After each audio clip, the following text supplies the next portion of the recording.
Let's bow down our heads. Father, we continue to honor you in our midst this morning. What a blessing, O Lord, of coming together as your people to lift up the name which is above every name. And through that name, every knee should bow, every tongue should confess, and that name is Jesus. Lord, be lifted up continually as we continue as well to serve you. Saturate this place continually with your presence of the Holy Spirit. I believe that everything has a reason and has a purpose. And today is the day of celebration. Lord, I am so grateful for the presence of each one, your people, everyone who is hunger and thirst. Ang tanan nga nagakauhaw o nagakagutom sa imong presensya, Lord. Fill us this morning with your favor, O God, with your revelation, Lord, even with your word especially. Ang imong pulong, O God, is what? Our foundation, Lord. Your word is our foundation. Apart from your word, Lord, we are nothing. Apart from your presence, your guidance, we are nothing. And today, we are indeed very grateful to you for such a moment like this, Lord, that once again, imong i-refresh ang among mind and heart about your word, your promises, the direction that you want us to be as we continue with our lives, Lord. Again, we are so grateful to you for the presence of each one. We are so grateful, Lord, even for the presence of our mentor, Lord, Pastor Fernando Tan and Jenny Tan, together with the team Ayers, oh Lord. Every one of them, they are welcome in your presence, and we are so grateful, Lord, that they have been part of us this morning as we come in worshiping you, glorifying your name. Be with us continually, Holy Spirit. Use your servant as the mouthpiece to declare the word. And this word, ang imong pulong, Lord, masabtan namong tanan, Lord. Dili lisod, kundi sayon nga masabtan, so that, Lord, we will apply this in our day-to-day living. This is our prayer declaration in Jesus' name. Everybody say amen. You may now take your seats. Amen. And continue to celebrate the goodness of God in our midst. No, we are almost full house. Almost. May mga vacant, mga chairs pa. But anyway, we also would like to welcome ang atong mga onliners, no? Outside Butuan, na sila karon sa Coronadal City, Tupi, na sa Cebu, na sa Manila, no? Na tay mga Bisaya nga nasa Manila, nag-join sila sa atong online worship this morning. And of course, again, we would like to thank the Lord sa presence ni Pastor and Mrs. Tan. Palakpakan nato si Lord, no? Atong mentor. Every time maka-remember ko sa ila, you know what? So much grateful ang akong heart. No? Yeah. Mura na po dahil kong makahilak. Mura dahil kong makahinumdum gyud ko sa how the Lord used them na ma-restore ko back in the ministry. Thank you, Pastor Tan, Pastor Jenny Lee. Together with the team Ayers, hello, brothers and sisters. Karon lang nato nasabtan nga na daytay mga igsoon nga tagalaing nasod, no? Brothers and sisters in the Lord, no? Kaya young people, you have at least maybe dili gyud so much time, but mag-fellowship mo sa ilaw niya, mga young people. This is your ingna imong katapad, young people. This is our time. This is our moment. And this is our season. Hallelujah. Amen ba? Oh, so grateful ta sa atong mga young people. Last Monday, we have the Wild Sons gathering. Hallelujah. Wild Sons. Sons of Seed of the Nations. Mga wild ni sila.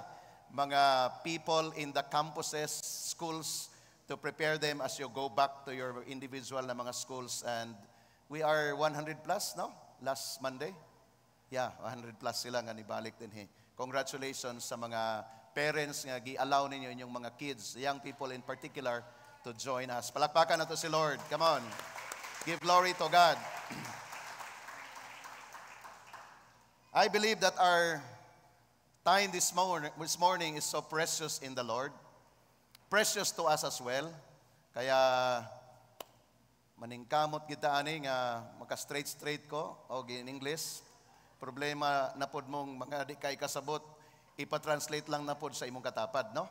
Sige lang. No, anyway, I believe na the moment we don't understand the language, we will allow the Holy Spirit to translate that into our hearts. Amen. Amen to that. This morning as well, after my preaching, the group of the team Myers will have their presentation for 3 hours. Joke only. 30 minutes at least. And then we also would like to announce this, that after my preaching, let us allow our kids to come up here, downstairs, no? To come up here, mag-join sila, because part of their presentation, the second part of the presentation is for the kids, no? For our kids. Amen to that? And of course, we have so much to enjoy this morning in the presence of the Lord. How many of you are blessed with our praise and worship this morning? Now, wonderful, the message of God, especially at the end of the last song that we have just declared, is the culmination of everything that the Lord has showed us, has showered us. It's all about the blood of Jesus. Nothing but the blood of Jesus. Our sins have been washed away by the blood of Jesus. We have been forgiven by the blood of Jesus. We can have this fellowship together as brothers and sisters in the Lord by the blood of Jesus. And by the blood of Jesus, declares the Word of God, we are justified. What is justification means? Just as if I've never sinned. Hallelujah. Murag lang kung wala gyud nakasala, murag lang, pero nakasala God. But because of that justification, and I hope you will believe that in your heart, because many people nowadays are so deceived that even though they are serving the Lord, and yet the sin will always come back to their mind. And that's the reason mag-slow down sila. Because the accusation of the devil, you are still sinners. And you cannot go to heaven. You are not being loved by the Lord. But it's a big lie from the hell. Because the truth is, we are justified. Tell the person next to you, Ignacia, you are justified by the blood of Jesus. So what's the meaning of justification? Just as if I've never sinned. Hallelujah. And the last declaration of the blood of Jesus is that we are sanctified. What is sanctification means? Set apart. Gilain ka na. No? Gibalhin ka na from darkness to light. You are set apart. By what and by whom? By Jesus Christ and by His blood. That message alone can really give us the kind of future so bright and wonderful in the Lord. That message alone. So therefore, let us enjoy and believe and declare that by the blood of Jesus, we can just come together today. So by faith, whatever prayers you offered. You know what? This morning, for those of you who have come early, no, itong mga sayo nga nag-abot, nag-prayer ta, nag-spend time ta sa prayer. And mga basic concerns itong pray, like how to develop our faith, we pray for that. How to take care of your family, we pray for that. How to also become a good steward and good manager of your finances, we prayed for that. And of course, with our disciples, with our ministry, we prayed for that. Because we believe there is power in prayer. Can I hear an amen? Kaya ingay mong katapad, tell the person next to you, there's power in prayer. That's why we keep on praying. Where in fact, I myself, nagastan sa inyong tubangan karon, I am the product of unanswered prayers. And you know what? I'm so happy. Last night, my mother has nag-connect sa ako, nagtawag siya, nag-message siya, ingon siya, she said, God really answered our prayers. We had prayed for our family, and my mother told me last night, God answered our prayers. And I rejoice, because truly when we pray, the Lord is going to answer us. My message this morning is all about the season of harvest. It's a continuous study, it's a continuous declaration that this year is the preparation of the great harvests. Today is July. We have at least 5 months to go before the end of 2024. And there is still a preparation for the great harvests. Ingnay mong katapad, this is our season. And this season is a season of harvests. Say the word harvest. Let me declare this to you. This is the season of multiplication. This is the season of miracles. How many of you believe? And this is the season of multiplication. It seems like redundant word, but each word has a definition to tell. Number one is the season of multitudes. Pag yung ang multitudes, daghan, dili gamay. And this is the original plan of the Lord for each one of us, that there will be multitudes coming before Him in the last days, especially when every believer will just do their part of going out in winning souls and making disciples. Therefore, multitudes is waiting for the sons and daughters of God, for them to be told, pagasultihan sila sa words sa atong Ginoo. And the second is all about the season of miracles. That we are serving a God of miracles. Do you believe that? Kaya whatever your situation, God can perform miracles. Whatever. Walay lisod kay Lord, nothing is impossible. Say amen to that. Another is, and the season of multiplication. Wow. These words alone, you know what? It seems like so impossible, but kining tanan is in the Word of God. That's why when we begin to understand the Word of God, we also begin to have that kind of heart na so excited. Why? These are the words of the Lord. They are intended for His children. That's why I always give you my testimony when the time that my mind has been operated. Grabe na, operahan yun ang mind. Operated in the sense that from the mindset of this so small, when God operated my mind through His Word and through the mentors, the leaders above me, then I came to understand that originally the design of God for His children is really to flourish. That's why I begin to understand and begin to meditate the word success and prosperity. It is in the Word of God. But the question is how? Then I understand. It's all about realigning my life in the Lord. That's why this morning we have verses to share about this topic that we have today. First, mag-start sa season of multitudes. John chapter 4 verse 35 from the Passion Translation. No? Passion Translation. It says here, verse 35, and the crowds, say the word crowds, emerged from the village. Jesus said to His disciples, why would you say the harvest is another 4 months away? Look at the people, all the people coming. Look, all the people coming. They are coming. Nagpaduol na sila. Something na nag-ignite sa ilang heart. That's why Jesus said, the harvest is another 4. Look at the all the people coming. Now is the harvest time. Tell the person next to you, now is the harvest time. If you believe that, you will be excited of your life. Because sometimes, no, naatay kinaiya, mga Pilipino, kanang ugma na lang, procrastination. Ugma na lang, sunod na lang, dili pa time, busy pa ko and everything. But God is telling us today, and I believe, kamong tanan nga ninhi karon, before you muna ganihin ang iyong Lord, musimba ko today, I will go to church, Lord, and Lord, please, give me your word. And this is the word for us. Say amen. The word of God says, look, all the people coming. Now is the time. Now is harvest time. Their hearts are like vast fields, are ripened grain, ready for a harvest. Say the word, ready for the harvest. Grabe, andam na sila. Well, in fact, the truth is, kita lang na dili ready. Kita lang di ay ang nagpa-delay. As far as the harvest is concerned, they are ripened grain. Grabe. Hapit na malata, hapit na sila mga hulog, mga tagak. Kay walay nag-atiman. No one cares, no one share the word. And that's why we are so indeed very grateful for this journey that we have. And ibalik yun ta sa heart of God. That's why when I look at sa mga report ninyo during the week, grabe, praise God. Palakpakan na to si Lord. Let's clap our hands to Jesus.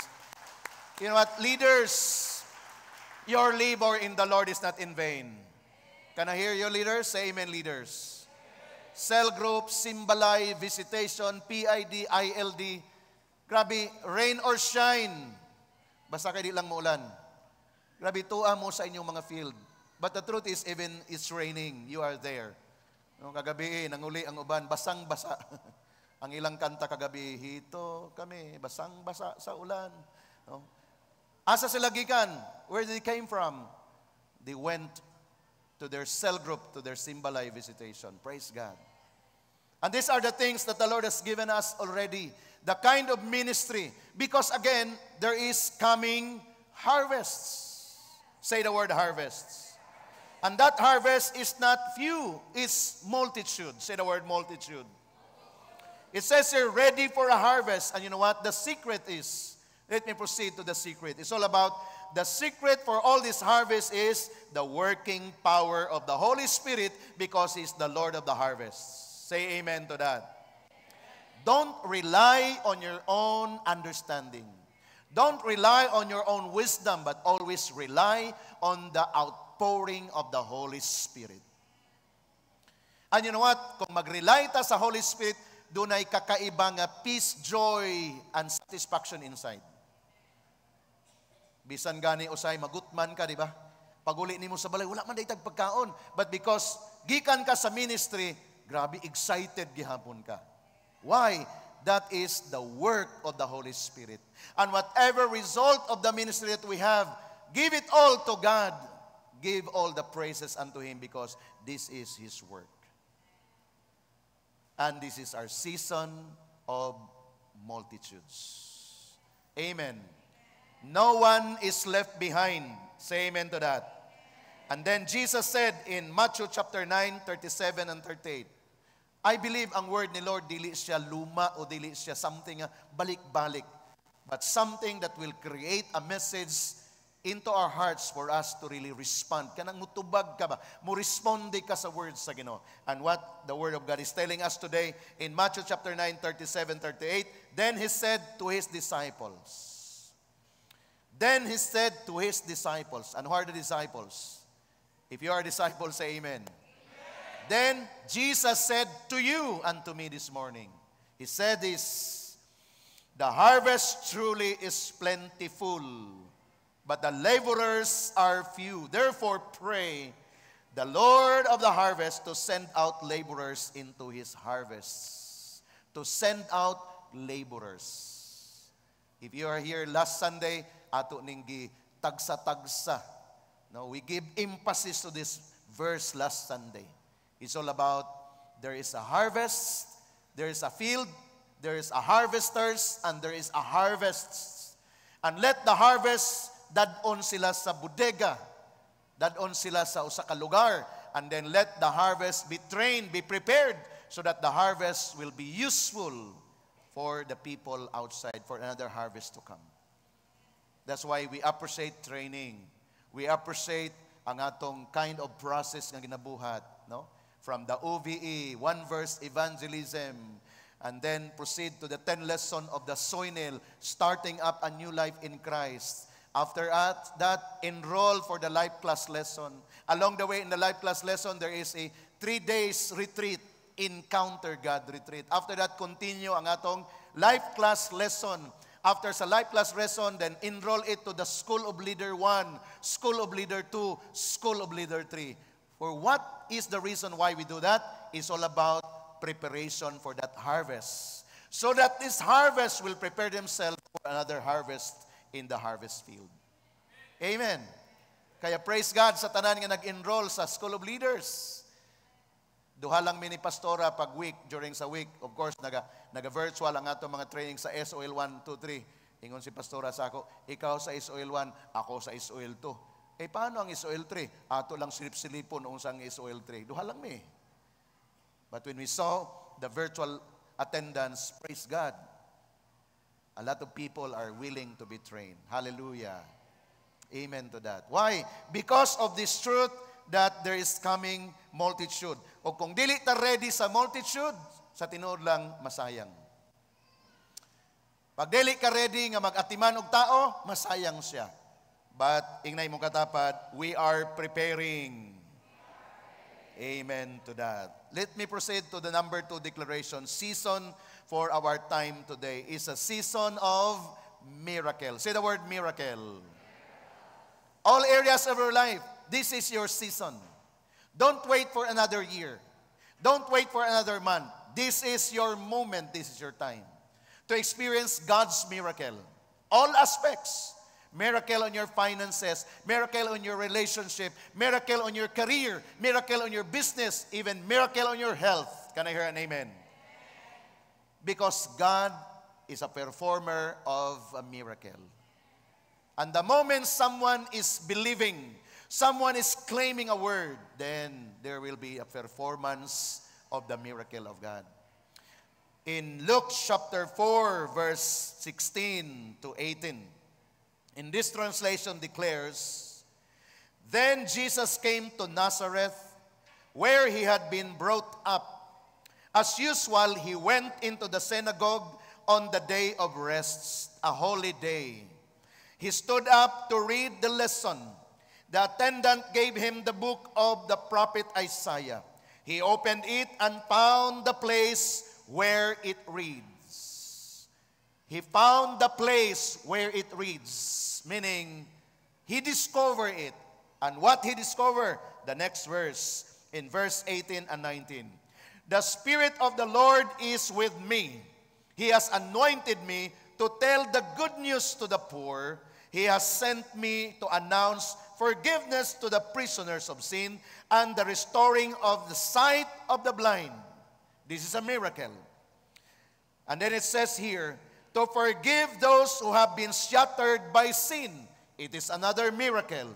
The forgiveness, the cleansing, and to announce, listen to the announcement, the year of the Lord's favor. Did you hear the announcement? And what is this year? The year of? I can't hear you. This is the year of? Tingnan mong katapat, receive the favor of God. Because this is a declaration of Jesus Christ. No? Kaya don't rely on your skill alone, on your talent alone. Don't rely on the wisdom that you acquired, but it is all about the favor of God. Say that again, the favor of God. Lahi ra gyud igsoon pag naipabor si Lord. Dili lang doble, dili lang triple, quadro, multi si Lord pag dunay favor. Kaya aspire and prepare yourself, position yourself so that the favor of God will come upon you, and this is the declaration. No? By the way, let me just remind, no? Pahinumduman ako ang uban sa ato nga dunay mga gipangbati physically. Do not rely and do not stick or do not stay on that kind of situation. Believe that there will be a miracle that the Lord iyang i-bestow, iyang i-hatag sa imuha. Why? Because this is our season of miracle. And kung paano na sad ni siya ma-develop, paano ni siya ma-experience, again, the secret is the Holy Spirit, the Spirit of power. Kaganina, the Holy Spirit is the Spirit of the harvest. But this time, when the season of miracle has come, this is the Spirit of power. And in this power, no one can withstand. Walay makapildi ani nga gahom. Everything na makita nimo sa palibot is just but a lie, bakak gikan sa enemy. But when we have real power of the Holy Spirit, there will be also a performance of the miracle. Amen. That's why when God shows us His Word, He always looked at us, our heart, if we truly believe on Him. Luke chapter 4, verse 14 to 15. Jesus returned to Galilee. The power of the Spirit was with Him, and the news about Him spread throughout the surrounding country. He taught in the synagogues, and everyone praised Him. The result is all about worship and praise. That's why when you hear the word, you responded to the word, you came here today for the reason you want to praise the name of the Lord. Is that an amen? Kasi na impacted ang imong life sa words sa Ginoo. So, unsa ang response nimo? I need to praise God for it. Every blessing that will come upon your life, the best response that you can do is to praise the name of the Lord. That's why do not rely. Dili ka mo ingon nga, ako maning paningkamot. Grabe man akong paningkamot, ani. No, it's all about the blessing, the gift, and the favor of God upon you. So what is the best response? Worship Him. Praise Him. And this is the kind of lesson that we learn from the people nga nagkaroon og impact ang message sa Ginoo. That's why we can say, I can say this to you. Sultihan ta mo karon. Dili ko motuo nga ikaw na impacted sa word ni Lord kung dili ka consistent sa imong pagdayeg sa iya. Dili tinuod. That's why walay taong mayon nga, bisag dili ko musimba, bisag di ko madto simbahan, importante nag-serve ko kay Lord. No, that is not true. That is a deception from the enemy. Because if you truly receive the blessing of God, if you truly convinced that your life is in the Lord, you will look for a place. You will look for people. You will look for a certain time for you to really praise the name of the Lord with other believers. Kaya dili ka pwede dito lang sa imong kwarto. You will look for people, the same, like-minded. Sige, let's praise the name of the Lord. Let's gather together and let's declare the goodness of the Lord. Why? Because your life has been affected by the word of our God. And what is that second season we have to enjoy today? Season of miracles. Say the word miracles. Ingna imong katapad, miracle is on its way to you. Padulong na ang milagro sa imong kinabuhi. Hallelujah. Do you believe that? That's why we pray for our mga single, that the Lord will provide you. If you are a man, the Lord will provide you a miracle wife. Uy, hinay mga lalaki Murag dili ganahan og miracle wife. Huh? If you are a woman, I believe you start praying now to have a miracle husband. Uy, dili gyapon kumbinsido. So, unsa man ninyo unbeliever? Murag di man mo ganahang milagro nga asawa bana lagi. Pakyut-kyut pagyud mo kabasa baya ko sa inyong sulat, sa inyong kuan. Seed assignment sa inyong envelope. And if you are now a married man, you keep on declaring that you have a perfect husband and perfect wife. Amen. Hallelujah. Why? We are serving a miracle working God. Sa imong business, you pray for miracle. Sa imong family, you declare miracle from the Lord. And that is right. Why? Jesus, our God whom we serve, He can perform miracle. Amen to that. Hallelujah. Number 3, the last season for our time today is a season of multiplication. Say the word multiplication. Multiplication is in the heart of our God in the beginning. I recall the verse, Genesis 1:28. Unsa iyang giingon? God blessed them and said to them, be fruitful and multiply. Not just fruit, but is a fruit that will multiply. Say the word multiply. Original design ni Lord. That's why you are not alone and you are not designed to be alone. You are designed for multiplication. No? That's why I always encourage ang mga couple nga nag-serve kay Lord, kanang mga couple nga faithful kay Lord. Grabe, committed sila kay Lord. Husband and wife committed kay Lord. Ingon ako, pagdaghan mong anak, mang-rebuke sila. In Jesus' name, Pastor. Nga naman, is in the word of the Lord. Ang tanang gipanalanginan sa Diyos, mudaghan na sila. Ang baliktad, ang nahitabo, kayang katong mga namuyo dito sa mga squatters, nga walay glaing gihimo, kundili magbinugoy, magbinuang, mo'y nidaghan. Ang mga nangalagad sa Ginoo, gamay ra. Ingnay mong katapad, it's time to change. Let's multiply. Can I hear an amen? Ang mga maayo mo ay magdaghan, dili ang mga dautan. That's why God is telling us today, go back to my original design. Because this is my plan for the creation. Because on say reason, nganong mudaghan ka, ingon siya nini, be fruitful and multiply so that you can fill the earth, you can subdue it, and then have dominion over every creature that God has made. Of course, dili tao nga mag-dominion ka. Pero you know what, nganong tao, mo niya akong na-learn na lesson. Di ba ang gingon ni Lord din, dominion over the fish, over the birds, over every living creature. So dili day taong mag-take dominion ka. Pero nganong nag-take dominion man ka sa tao? Kasi ang kinaya sa tao karon mura nagmananap. Mao na mag-take dominion ka. Application gyapon sa word. Unless that person mo go back sa siyang original state, created in the image of God, dili ka mag-take dominion sa iya. But as long that person na diril, nawala siya sa dalan, nalihis, wala na siya pag-serve kay Lord, take dominion, that spirit of that person. That's why we make disciple. Did you understand that? Amen. So God is telling us today, this is your season of multiplication. And not only that, a multiplication of people, but a multiplication of blessing. Kinsay ganano blessing? Look at the word of the Lord here. In the book of Joel, Joel chapter 2, from 24 to 27, ato ning tagud-tagudon. Kay this is our season of multiplication. It says here in verse 24, the threshing floors shall be full of wet. Say the word full. O puno ha? Dili himabaw. Dili basiyo. Puno. And the vats shall overflow with new wine and oil. Unsay gisulat rin niya, gingon? Overflow. Say the word overflow.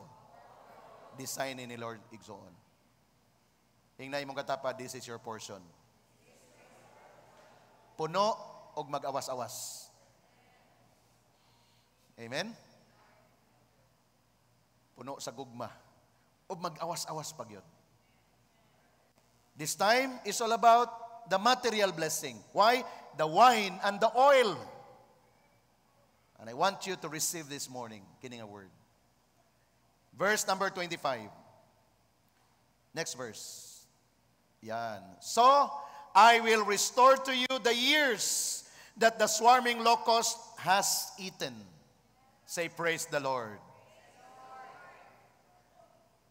The crawling locust, the consuming locust, and the chewing locust, my great army which I sent among you. Unsang word ni Lord, I will restore you. Paano nahitabo ang restoration? When you come in alignment with God. Gawas sa Ginoo, walay restoration. If you go away with God, no restoration. But when you go back to His plan, to His purpose, when you begin to worship Him, when you begin to honor His word, then restoration is on its way. Verse number 26. You shall eat in plenty. Hallelujah. Dili ko lang. Dili tama-tama lang. Unsay iyang gingon? Daghan. You shall eat in plenty and be satisfied. Lahi gyud pag nag-serve ka kay Lord. Sa gawas, plenty, pero dili ka satisfied. Muna, ilang gi-practice ang negative kind of plenty. Plenty of relationships. Di satisfied eh. But in the Lord, we'll be satisfied because He Himself will make our hearts satisfied. And then ang response, and praise the name of the Lord your God, who has dealt wondrously with you, and my people shall never be put to shame. Can I hear an amen? Shout amen to this verse. You know what? Ako ning extract kini nga verse kaganina. Gisend na ko sa akong mga friends, mga leaders. Why? Nag-minister ni siya sa akong heart. In the previous years, grabe ang mga shame, grabe ang mga pagpakaulaw. And si Satan is still planning nga mapakaulawan ta niya. But the Lord is telling us today, and we claim it all together, and my people shall never be put to shame. Hallelujah. Verse 27. Then you shall know that I am in the midst of Israel. What is the Israel? The people of God. And we belong to the people of God, Israel, spiritual Israel, I am the Lord your God, and there is no other, and my people shall never be put to shame. Grabe, 2 times. Si Lord ay grabe ang iyang working for our restorations. Nabisan, ikaw wala ka pa'y plano nga ma-restore ka, but si Lord, He is planning for you. Why? Nagbalik ka sa iya. And this is our season of multiplication. Meaning, it's all about our lives being satisfied by the presence of God. So what is the secret para ma-enjoy nato ini? Is again the rain and the Holy Spirit. Dunay pag-ulan o kanang ulan sa balaang espiritu. So can you imagine those three big theme that we have today? It's all about, ang resulta niya og secret is the Holy Spirit. Kaya dili ta pwede mo bulag sa Holy Spirit. Of course, ang Holy Spirit nag-promise siya nga, I will never leave you, I will never forsake you. Si Jesus Christ ang nagsulti niya na, but He refers that to the Holy Spirit. Because the same comforter, the same guide. When Jesus Christ is on earth, He guides, He comforts. And ingin siya, don't let your heart be troubled. I will go back to my Father, but I will give you another comforter. This is the reign of the Holy Spirit. That's why one of my preaching emphasized na ako, the moment you will not apply the Word of God, the Holy Spirit that resides in you, masubo siya. But the moment we apply the Word of God, the Holy Spirit will always at work in us.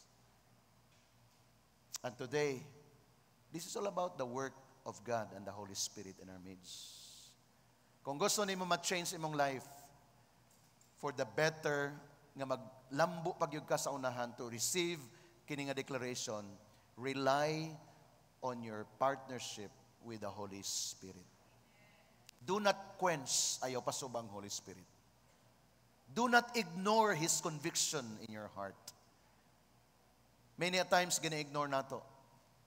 That's why we became sensitive now by the grace of God. That the moment doon na siya prompting, go to your room and pray. I believe that is the conviction of the Holy Spirit. Release forgiveness. Ask forgiveness. That is the work of the Holy Spirit. Do not resist, because He wants to reign over us. That's why we call this partnership. All people today are praying for blessing. Lord, bless me, bless me, bless me. But the question is, are we willing to be in alignment with Him? No question for that blessing, because He is the source. But the concern and the challenge is, kitang tanan. Are we in alignment? Are we willing to listen and say, yes, Lord, even though for sometimes I don't understand, but Lord, yes, Lord, I will follow you. Because in the Lord, when you follow Jesus, you will never go wrong. That's why today, I decree and I declare that every one of us, we will enjoy this season. The 3 season for this season is the season of number 1, what? Oh, dali mo nakalimot ah. The season of multitudes. Say the word multitudes. Number 2 nga season, the season of miracles. You are entitled for God's miracle. And then the 3rd is the season of wow. That's for you. You will surely multiply. Mudaghan ang mga nindot nga lahi nimo. And then mudaghan ang blessing mabot kanimo. And there will be overflow. And you will be satisfied. Ug asa nimo na ma-receive? When you are in alignment with the Lord. That's why discipleship is the key. Because discipleship means putting your life back in order. That's why submit for that discipleship. Because that's the only way, I believe, for the restoration process ni Lord sa atong mga kinabuhi. And we will surely enjoy. Let's celebrate by clapping our hands to Jesus and declare this morning, Lord, this is my season. Declare it, Lord, this is my season. Season of multitudes. Join me. Season of multitudes. Season of miracles. And season of multiplication. Say with me, for the glory of the Lord. Let's bow down our heads. Let's pray. Father, continue to bless your word into our hearts, Lord. We have received this today. This is your word, Lord. And your word will really come to pass. Will come in reality, Lord, sa among mga kinabuhi. And this time, O Lord, we declare that all of us will develop the kind of heart, Lord, to become sold out and keep on realigning, keep on listening, keep on obeying, keep on performing in accordance to your leading through your word, through the Holy Spirit, through our leaders above us. Thank you, Lord. All glory and honor and praise belongs to you. In the mighty name of Jesus, everybody say, Amen. Again, clap your hands to Jesus.